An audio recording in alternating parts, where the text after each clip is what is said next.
Hello children, I welcome you to the first session of the chapter, The Need of a Parliament. What is Parliament? Let's quickly revise. Parliament is a law-making body, right? Parliament is the law-making body.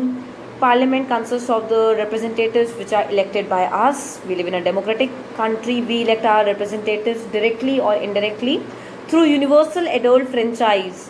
What is universal adult franchise? Universal adult franchise means one person, one vote, one value. So all the people of 18 and above have the right to vote irrespective of their religion, caste, creed, gender, etc. So parliament is basically a law-making body. Now parliament is a bicameral legislature. Bicameral. Bicameral means it has two houses. Bicameral legislature. And what are the two houses of the parliament? Lok Sabha and Rajya Sabha. Lok Sabha and Rajya Sabha are the two houses. Lok Sabha is known as the lower house. Rajya Sabha is known as the upper house. Lok Sabha and Rajya Sabha. Now, they together form the parliament. Now, in our country, the president is the nominal head of the country. Who is the nominal head of the country? Nominal means ceremonial. Ceremonial means that person is the head of the country for the name's sake. And who is the real head of the country? Who is in limelight always? Prime Minister. So in our country, president is the nominal head of the country, and parliament and heads the parliament, and prime minister is the real head. Who is the real head? Prime Minister is the real head of the country. Now, Prime Minister is the actual head of the country. Now, how is the President elected?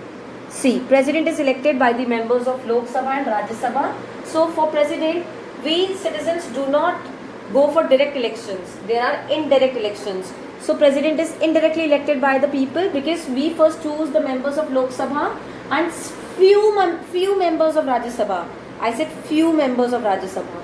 And those members choose the president. Now his tenure is 5 years. He is the nominal head of the country, right? Nominal head of the country, but then he also plays a very important role because he only signs all the treaties. For example, there is a treaty between India and Pakistan for Indus water, for usage of Indus water. The treaty has become effective only when the president has signed it. The bill becomes law. The bill, say there is a bill that the age of the marriageable age of a girl should be raised from 18 to 21 years. The bill will become law only when the president signs it. Right. And then president only appoints Chief Justice of India, the judges of High Court, the judges of Supreme Court. So president also has importance. The president can only declare war, right? And then president addresses all the meetings.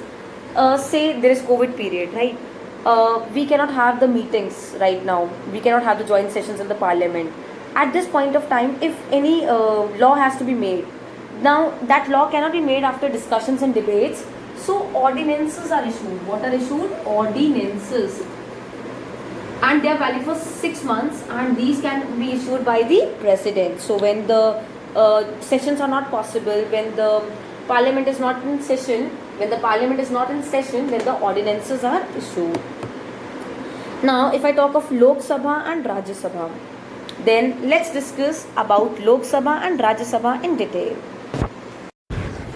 Now, what is the difference between Lok Sabha and the Rajya Sabha, the two houses of the parliament? Let's see. Lok Sabha is known as lower house and the members are directly elected by the people. Rajya Sabha, the members are indirectly elected by the people. Rajya Sabha is also known as Legislative Assembly. So Lok Sabha is known as Legislative Council, and its members are directly elected by the people for a period of 5 years. Rajya Sabha, the members are not directly elected by the people. Yes, there are some members who are elected by directly by the people, but not all the members are directly elected by the people. And the members of the Rajya Sabha are indirectly elected by the people. Lok Sabha is known as lower house or legislative council. Rajya Sabha is known as upper house or legislative assembly. The strength of Lok Sabha is almost the double of Rajya Sabha. It is 552, out of which 550 members are elected by the people and 2 are elected by the president, who are from Anglo-Indian community. Rajya Sabha, there are 250 members, out of which 12 are nominated by the president and the others are indirectly elected. A few are elected by the people. And Lok Sabha is there for 5 years. But then if the people are not happy with the members elected by them, with the members of Lok Sabha who are elected by them, they can dissolve Lok Sabha. Means say if you are not happy with the members of the Lok Sabha, if you are not happy with the government, then sometimes government is compelled to resign. Right? And the members of Lok Sabha are compelled to resign. So Lok Sabha can be dissolved if people are unhappy, while Rajya Sabha, the members cannot be forced to resign. It is a permanent house. Actually, what happens? Each member has a span of 6 years, but then all the members of Rajya Sabha are not elected directly. Say 1/3 members retire after every 2 years. What does this mean? That all the members are not elected at the same point of time. Some members are elected say in 2012, the others are elected say in 2014. Now 2012, they will retire in 2018, right? They would have retired in 2018 and the members of 2014 would have retired in 2020. So all the members are not elected at the same point of time. Every member has a tenure of 6 years, after which that person has to retire. So the members of Lok Sabha can be forced to resign, but the members of Rajya Sabha cannot be forced. And members of Lok Sabha, if they are not compelled to resign, then they would retire after 5 years. But then in Rajya Sabha, they serve for 6 years. Lok Sabha has more members than Rajya Sabha. Approximately Lok Sabha has double the members and Lok Sabha is comparatively more powerful. Though Rajya Sabha members cannot be dissolved, they cannot be forced to resign, but then Lok Sabha members are more powerful than Rajya Sabha. Why Lok Sabha members are more powerful? Because when money bill comes, money bill means it is a bill which is introduced by the ruling party, in which they write all their expenses and all their plans for the coming year, where will they spend money. Then that money bill is introduced in Lok Sabha, and if Lok Sabha passes the money bill, then the money bill is said to be passed. Rajya Sabha, Lok Sabha can accept the money bill or it can reject the money bill. Rajya Sabha has no right to reject the money bill. It can just keep the money bill with itself for 14 days, or it may recommend certain changes. But then ultimately depends upon the ruling party whether it accepts those changes or not.